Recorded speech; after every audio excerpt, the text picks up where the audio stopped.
Kishore Sharma bulletin का आगाज बड़ी और अहम खबर के साथ दिल्ली से इस वक्त की बड़ी खबर सामने आ रही है। तरुण चुघ विनोद तावड़े की बैठक अभी जारी है। दिल्ली में विधानसभा जीतने के बाद बीजेपी में एक के बाद एक लगातार बैठकों का दौर जारी है। दिल्ली बीजेपी प्रदेश अध्यक्ष के साथ बैठक चल रही है। दिल्ली में शपथ ग्रहण को लेकर बैठक चल रही है। आपको बता दें कि मेहमानों की सूची और कार्यक्रम पर मंथन किया जा रहा है। शपथ ग्रहण समारोह को लेकर कई बड़े फैसले होंगे। आपको बता दें कि तरुण चुघ, विनोद तावड़े और वीरेंद्र सचदेवा लगातार बैठक कर रहे हैं। बैठक में शपथ ग्रहण समारोह को लेकर कई बड़े और अहम निर्णय लिए जाएंगे। मेहमानों की सूची और कार्यक्रम को लेकर बैठक की जा रही है।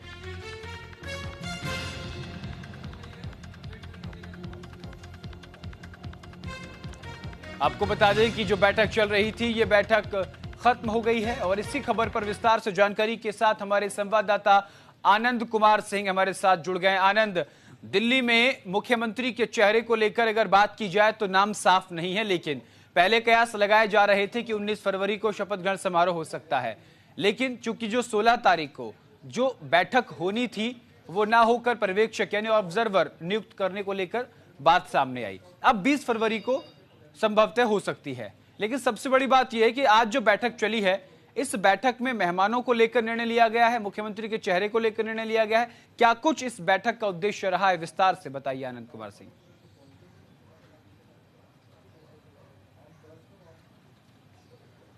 गौरव, आज की जो बैठक थी वो बीजेपी मुख्यालय में हुई है और लगभग 3 बजे से बैठक शुरू हुई और 4 बजे के आसपास ये बैठक खत्म हुई है।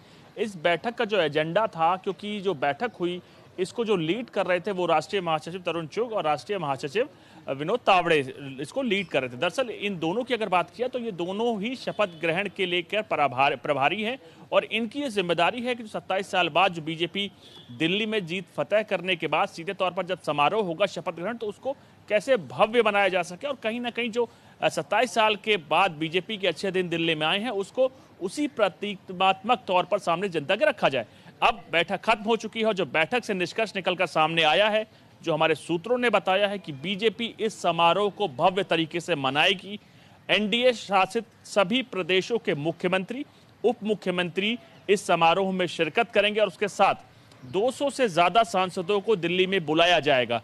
दिल्ली वासियों को भी इस समारोह में निमंत्रण दिया जाएगा और 1 लाख से ज्यादा दिल्ली वासी इस समारोह में शिरकत करेंगे। तो आप समझ सकते हैं इसकी भव्य कितना बड़ा या विशाल ये जलसा होगा। देश भर से लोगों के जो सांसद हैं, सांसदों को बुलाया जाएगा। पार्टी पदाधिकारी होंगे, प्रधानमंत्री नरेंद्र मोदी इस समारोह में होंगे, गृह मंत्री अमित शाह होंगे, जेपी नड्डा समेत बीजेपी के जो राष्ट्रीय नेता हैं वो वहां मौजूद रहेंगे। उनके साथ तमाम एनडीए के मुख्यमंत्री, डिप्टी सीएम, सांसद और दिल्ली वासियों को इस दौरान वो गवाह बनेंगे बदलती हुई उस हवा का। और आपने स्पॉट देखा है, वो रामलीला मैदान है। रामलीला मैदान गवाह है जो एक पार्टी के उत्पन्न होने का। इंडिया अगेंस्ट करप्शन से निकली आम आदमी पार्टी अब 12 साल से ज्यादा दिल्ली की सत्ता में रहे और दिल्ली की सत्ता से अब बाहर होने के बाद बीजेपी का भी शपथ ग्रहण समारोह उसी रामलीला मैदान में होगा जहां सबसे पहले अरविंद केजरीवाल ने बिल्कुल आनंद, रामलीला मैदान में शपथ ग्रहण समारोह का आयोजन कहीं ना कहीं आम आदमी पार्टी को एक बड़ा तगड़ा मुंहतोड़ जवाब देना है कि जिस आंदोलन से आपने आम आदमी को लेकर एक विजन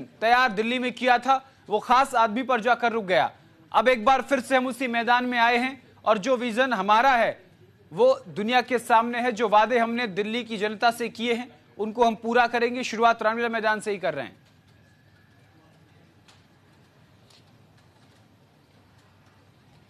बिल्कुल गौरव, ये जो रामलीला मैदान में शपथ ग्रहण समारोह होगा उसका एक इस हिडन जो मैसेज सीधे तौर पर आम आदमी पार्टी को दिया जाएगा कि ये आम आदमी पार्टी वही पार्टी है जिसकी उत्पत्ति रामलीला मैदान से हुई थी और खत्म होना इसी मैदान में होगा। जो शपथ ग्रहण समारोह है ये बता रहा है कि बीजेपी अब इस पार्टी को लेकर जो तमाम उद्देश्य थी उससे भटक चुकी है और कहीं ना कहीं उस उद्देश्य पे जो जब जनता विश्वास करती थी अब उस विश्वास में जनता नहीं विश्वास करती और यही कारण है कि बीजेपी को प्रचंड जीत दिल्ली से मिली और उन जो प्रिंसिपल्स थे, जो वादे अरविंद केजरीवाल ने किए थे उससे विपरीत अब एक बीजेपी अपने दावों की शुरुआत भी रामलीला मैदान से करेगी और रामलीला मैदान उस बदलते हुए समय का गवाह होगा कि कब उसने एक जलसा, एक अरविंद केजरीवाल जो कि आम आदमी पार्टी के नेता कहलाए जाते थे, आम आदमी पार्टी उनसे चलती थी, संयोजक रहे और तमाम वादे के साथ जो एक तमाम मोटिव था इंडिया अगेंस्ट करप्शन का कि देश में राजनीति बदलेंगे, हम इंडिया अगेंस्ट भ्रष्टाचार से दूर करेंगे राजनीति को, लेकिन उसके विपरीत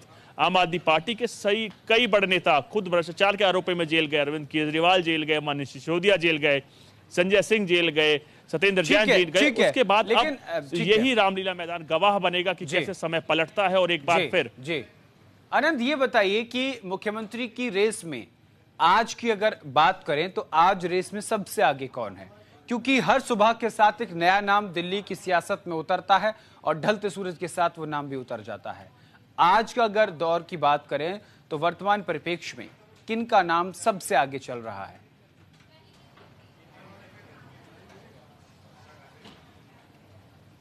देखिए गौरव, बीजेपी को लेकर कहा जाता है कि इसकी चीजें जो निर्णय होता है इतनी जल्दी बाहर नहीं आता है, लेकिन पिछले 3 दिन से हम लगातार चला रहे हैं कि बीजेपी इस बार बड़ा मैसेज जनता के बीच में रखेगी और देश की राजधानी को महिला मुख्यमंत्री के रूप में एक महिला राज करेगी, या कहें मुख्यमंत्री के तौर पर शपथ ग्रहण में मुख्यमंत्री की शपथ लेगी। उससे सीधा मैसेज लेकिन आनंद, अगर फैक्टर की बात करें, जी आनंद, लेकिन आप महिला का जिक्र कर रहे हैं तो अगर बात करें कि महिला अगर मुख्यमंत्री देते हैं तो पहले इन्होंने सुषमा स्वराज जी को दिया था, उसके बाद वो लंबे समय तक ये सत्ता से बाहर रहे। उसके बाद दिल्ली में आम आदमी पार्टी ने एक महिला मुख्यमंत्री दी, वो सत्ता से बाहर हो गई।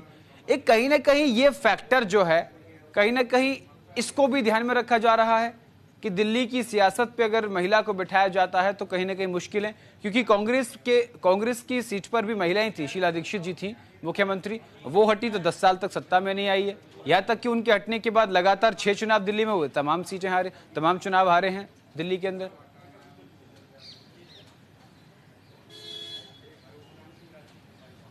गौरव, अगर अभी शपथ ग्रहण होता है तो बीजेपी का जो मोटिव है मैं आपको बता रहा हूं, इतिहास आपने बिल्कुल सही कहा, इस चीज की गवाही देता है कि सुषमा स्वराज के बाद बीजेपी चली गई। शीला दीक्षित की आप बात कर रहे हैं। शीला दीक्षित को जो माना जाता है कि शीला दीक्षित अपने कार्यकाल के दौरान नहीं, जो सेंटर के करप्शन थे उसके चलते शीला दीक्षित की सरकार दिल्ली से गई थी, क्योंकि वो समय जो आसपास आप याद कर रहे हैं वो इंडिया अगेंस्ट करप्शन का समय था और लगातार भ्रष्टाचार को लेकर सेंटर में यूपीए कार्यकाल के दौरान सेकंड कार्यकाल में एक से बढ़ के एक भ्रष्टाचार के घोटाले सामने निकल कर आए, जिसके चलते दिल्ली में जो सरकार थी शीला दीक्षित की वो एट अ टाइम उखाड़ के हटा दी जनता ने सीधे तौर पर, और उसके बाद खुद कांग्रेस भी गई सेंटर से। तो कहीं ना कहीं उसके बाद जो अरविंद केजरीवाल का ऑरा आया, अरविंद केजरीवाल ने राज किया और जैसे वो जेल गया उसके बाद आतिशी को मुख्यमंत्री बनाया गया। लेकिन समझना होगा आपका, आतिशी की पॉलिटिक्स अलग तरीके की पॉलिटिक्स है then compare to Arvind Kejriwal, क्योंकि अरविंद केजरीवाल का जो ऑरा है वो एलजी से लड़ना, एडमिनिस्ट्रेशन फेलियर लगातार आपको देखने को मिला। लेकिन आतिशी ने ये कोशिश की कि जो उनकी पॉलिटिक्स थी वो एलजी के साथ चलें, कोशिश करें कि जो तमाम पॉलिसीज हैं उनको इंप्लीमेंट कराने में एलजी का साथ रहे और जो जल्दी हो सके। यही कारण रहा कहीं ना कहीं अरविंद केजरीवाल और आतिशी आखिरी दौर में आप देखें तो उन दोनों में तो कहीं ना कहीं बॉडी लैंग्वेज कुछ अलग गवाही दे रही थी। अब बीजेपी की जो मोटिव है वो इस तौर पर आगे बढ़ रही है कि महिला को हम मुख्यमंत्री बनाएंगे। जो सबसे प्रबल नाम हम पिछले 3 दिन से लगातार चला रहे थे, शिखा राय, जो कि सीधे तौर पर ग्रेटर कैलाश से नवनिर्वाचित विधायिका है। बिल्कुल आनंद, लेकिन भारतीय जनता पार्टी में ऐसा कहा जाता है कि जिसका नाम मीडिया में आ जाता है मुश्किल है कि उनको वो पद मिले जिसको लेकर मीडिया में उनका नाम चल रहा है। बहरहाल अब आप भी इंतजार कर रहे हैं, लगातार नजर बनाए हुए हैं, पल पल की अपडेट आप दर्शकों तक पहुंचा रहे हैं। बहुत बहुत शुक्रिया आनंद तमाम जानकारी के लिए। आगे बढ़ते हैं, खबरों में रुख करते हैं। सूत्रों के हवाले से इस वक्त बड़ी खबर सामने